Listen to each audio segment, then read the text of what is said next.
turn so strongly here, having much luck today.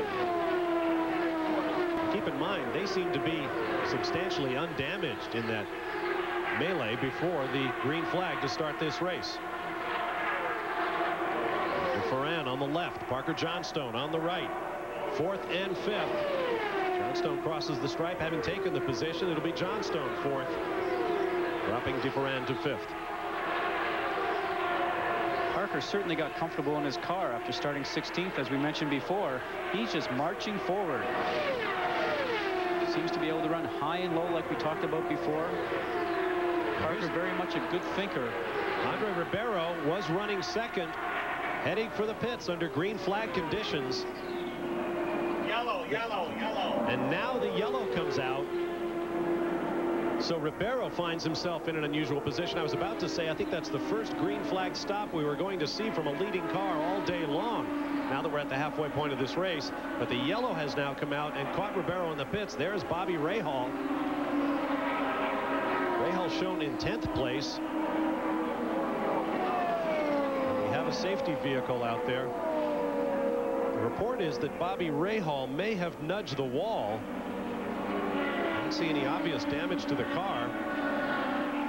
There's Rahal slowing. He's being waved past the pace car. And we have confirmation that Bobby Rahal, the 3-time series champion, did touch the wall. No obvious suspension damage at the front. Doesn't look like it. You can get away with just a graze, as we saw a little bit earlier on. The key thing is that Ribeiro maybe didn't have the greatest timing. Everybody else is going to now start to pit as we're just starting to enter the fuel window. So all these guys out here.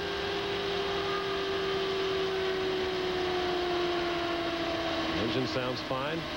The pits are now open following the yellow flag. Safety vehicles checking up high for debris. There is Greg Moore's pit. David Letterman, now a minority owner in Bobby Rahal's team. This is his first visit to an IndyCar race as a man with a stake in the action. Now the pit is open, and Alex Zanardi, the race leader, is in. There's Greg Moore. His team goes to work. Now keep in mind, you can change positions in the pits. So if Greg Moore can get a good pit stop, get back out, he has a shot at taking the lead away from Alex Zanardi. Jimmy Vasser brings his car in, and Moore is on the move. Some more wing adjustments for Jimmy Vasser. Looks like they're adding some more wing into the front of the car. Must be dealing with an understeer situation. Good quick stop, lighting the tires up as he leaves. There's Rahal.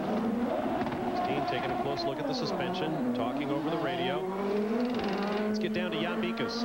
Just to update, Scott, you were exactly correct. They did put more wing into the front of Jimmy Vasser's car. He's had quite a bit of a pushing condition. Also, this may have worked exactly the way that Andrew Ribeiro wanted it to, because with this new format, he should go to the front. Let's get down to Marty. Okay, thanks, Jan. Very disappointed. Bobby Rahal is going to be unplugging and climbing out of the cockpit because it looks like the right rear has got too much damage to it, and they think that was the right rear tire that went down. We'll try and talk to Bobby, find out what happened. Pennzoil Technology leads the Running of the US 500 continues. Bob Varsha along with Scott Goodyear. A tremendous crash brought out a red flag before the race ever got underway. But backup cars were brought out of the garages, the field reformed, and the race is now running once again. We've had plenty of lead changes, lots of action, new pit rules. Due to time constraints, we'll pick up the action later in the event when we return to Michigan International Speedway for more of the US 500. You say you've been looking for just the right replacement part for Restart. You see Andre Ribeiro down there leading the lapped cars. Turns out his pit situation didn't work out as well as we originally thought. Alex Zanardi running strong at the front of this race. Now he brings the revs up. He had a brilliant restart last time. And it looks like he's going to get another good one. Greg Moore just not able to come up on the cam as quickly as Zanardi can. But the yellow remains out. No crossed flags. There's Budweiser's aerial ambassador, the Bud One airship, providing our aerial shots of the Michigan International Speedway. Look for the Bud One airship in Atlanta the 1996 Summer Olympic Games. We're glad to have them with us here today. Good look from high overhead. The massive parking lots full to capacity for this running of the inaugural US 500. Down in the pit lane, here's Marty Reed. Bobby Rahal checking the board, checking on probably Brian Herta. What happened that put you out? I just was fighting understeer, couldn't get it out, and if I tried to get too much of it out, then it would get loose in traffic at the exits of the corners, and it just pushed. And I was trying to stay ahead of the leaders there, and I just took off on me coming off of 2 and just touched the wall. I mean, hard enough, obviously, to bend it, but fortunately, that was all. You were saying you had it harder on the pedal going into the corner just to get the nose to come down? I was having to touch the brake pedal just to get the nose to come down to keep the, the center of pressure forward on the car, because we're just a little too light on downforce. And the next stop, we were going to put more front wing in it. Unfortunately, we never got to it. But, Brian's doing a good job. It's been a tough day for him so far, and he's doing a super job. So we'll cheer for him now. Bobby Rahal out of this one. Jan Bigas, what you got? Well, there's been a lot of confusion down here in the Tasman pits. We're here with Steve Horn. First of all, we thought your timing at first was perfect, but unfortunately it was just a little bit off of that because the cars went by actually when you were on pit road. At first it looked like you were a complete lap down, but now they've corrected it and put him to the back. What's the situation? Well, obviously we had to stop then. We had no choice, and it was just the luck of the draw. The yellow came out just as we came in the pits. It's a bit of a bad break, but we're still on the lead lap, and the car's running very well, so there's a long way to go yet. Now, this new format and their decision to move him to the back really saved you guys. You still have an opportunity now to work up through. Yeah, I think it's a good format. It makes the racing more exciting, I think, and lets the fans see who's racing, and this is a good example, I think, of how the rule's working. Well, there's still plenty of time to take that spare car up to the front. Thank you. Let's get to James Allen. Well, it's been a real tough day for the Penske team. They just cannot get their cars, any of the 3 of them, into the sweet spot. Emerson Fittipaldi's made 7 stops, and of course the race leader Alex Zanardi's only made 4. Tracy's only made 4 as well. Alonso Jr. made 6 stops. They've been turning the suspension. They've been adjusting the aerofoils up and down each way, and they're just having a really, really tough time. And Marty Reed, what do you got? Well, an update on Gilles de Ferran, because he was in 4th place when they came in, but unfortunately one of the lug nuts just was not going on properly. He ends up backing up 4 spots. He's in 8th. He's going to have to work hard again to get back into that top 5. All right, thank you, gentlemen. I knew it'd be hard to say. The ride with Gilles de Ferran. I may have mentioned earlier that Andre Ribeiro and his teammate Adrian Fernandez were in Reynard chassis. Of course, they are in Lolas. Right now you ride with Gilles de Ferran. Interesting what Bobby Rahal had to say, and it gives you some insight into what it's like to drive these cars, having to tap the brake pedal to try to keep the nose down, fighting that understeer that eventually put him in the wall. Well, exactly, and you do that by keeping your foot completely on the gas, trying to keep the speed and the velocity of the car going as quickly as possible through the turns. And if you just put your foot over to the left foot, your left foot over to the brake and dab the pedal a little bit, sometimes you can get the weight of the car up to the front and make the front of the car hook and get around the turn just a little bit better. It's a very key thing to do at 220 miles an hour as you're tap dancing on the pedals and trying to balance the car by changing the weight distribution by using the brake pedal. A friend of mine, David Hobbs, said a lot of people think racing is just like going to the grocery store, only faster. It's nothing like that at all. What these guys are doing out there really is something special as an athletic exercise. Now, apparently, Andre Ribeiro is not precisely where officials want him to be. There you see him at the back of that picture, going down on the apron and moving forward. So he started at the lead of the lap line of cars. They moved him to the rear of the lead lap line of cars, and now he's changing addresses again. And officials are working on the system. They want to get it completely right. Now, I'm not sure exactly where Andre Ribeiro is going now. Unless he somehow managed to cop a lap in all of that maneuvering, and they want to send him around to put him back on the same fuel mileage system. Jan Bikas, what can you tell us? Well, you're exactly right, Bob. That's what they're going to do. They're going to take Andre Ribeiro, have him pass the entire pack, and then circle all the way around, and then take the position that he had a moment ago at the back of the field. So they will have him now actually make up that lap as opposed to just moving him. Like you said, it makes a big difference potentially at the end with fuel. Okay, Jan. Geez, I did something right today. Suss that one out. Now, Eddie Lawson, who I think I saw at the front of the lapped car line, the 4-time motorcycle champ apparently has violated the blend line regulations. That is, entering or leaving the pits, getting up too soon or too late. He is going to go to the rear of the line as well. There you see the motorcycle champ driving for Gallus Racing.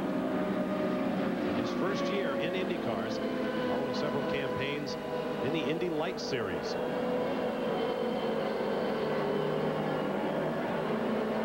Now we expect the green flag this time by. We'll see if the Mercedes-Benz pace car pulls off. Field bunching up. Some of the cars have allowed themselves to string back around turns 3 and 4, so they'll move up quickly. We'll see if Alex Zanardi gets on it again. Nope, the safety car will stay out. So apparently track seems clear all the way around, so apparently we're going to have a little bit more consultation about this. Now they're saying Lawson is still misaligned. He is at the lead of the lapped car line. Jan Beekes, can he clear things up? Well, somewhat. First of all, we know that Eddie Lawson at the moment is the person that was out of line. But Andrew Ribeiro, after now making up that lap, it wasn't just for fuel. They are putting him back on the lead lap. So he hasn't lost a lap. They've decided that they're going to rectify the situation.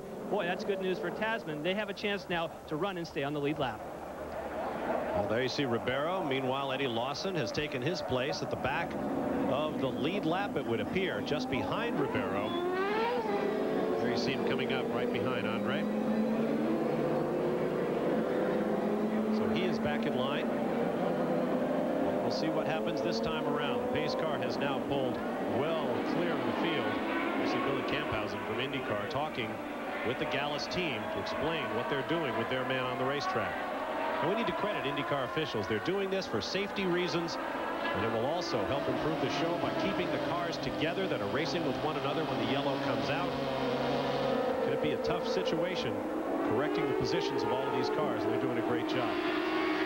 Now the pace car is in, and Alex Zanardi brings it up again onto the cams across the start-finish line. And we are back to green flag here at the US 500.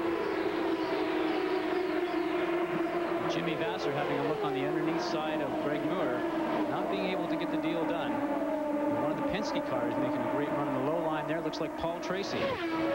Tracy goes around Moore. He has a couple of laps to make up. There's Al Unser Jr. running just behind Jimmy Vasser as he ducks low under Greg Moore. Those are car numbers in parentheses on our EDS timing and scoring to help you identify the cars yourselves. Zanardi, car number 4. You see Parker Johnstone's number 49, Andre Ribeiro's number 31. Take a good look at Greg Moore. Alonso Jr. coming up from behind him. Get a great shot of speed coming off that number 2 turn. On the exit there, about 225 miles an hour as you come up close to the wall. Quite a thing to do when you're by yourself, but another thing to do when you've got cars in front of you, behind you, and somebody generally beside you, disturbing the air of your own car. I saw from that graphic that Al Unser Jr. started well, but then dropped well back in the field. He remains several laps down at this point. But both he and teammate Paul Tracy appear to be running competitively again. There is still plenty of time to go. 110 laps, 220 miles remain. This inaugural US 500. Roberto Moreno down low, racing with Unser.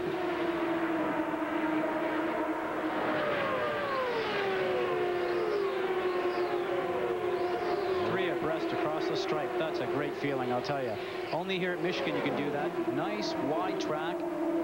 And you can also enter into turn 3.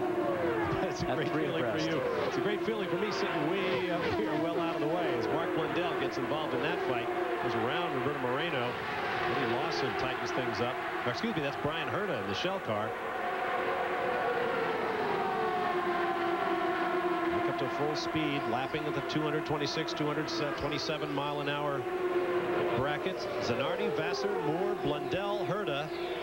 Can't get over how well Mark Blundell is running. Gilles de Ferran runs 6th. Andre Ribeiro 7th. Parker Johnstone 8th. Mo Gujami 9th. And Roberto Moreno in the 10th spot. Then Christian Fittipaldi a lap down, as is Moreno. Eddie Lawson, Paul Tracy, Stefan Johansson, and Al Unser Jr. Jeff Krosnoff and Emerson Fittipaldi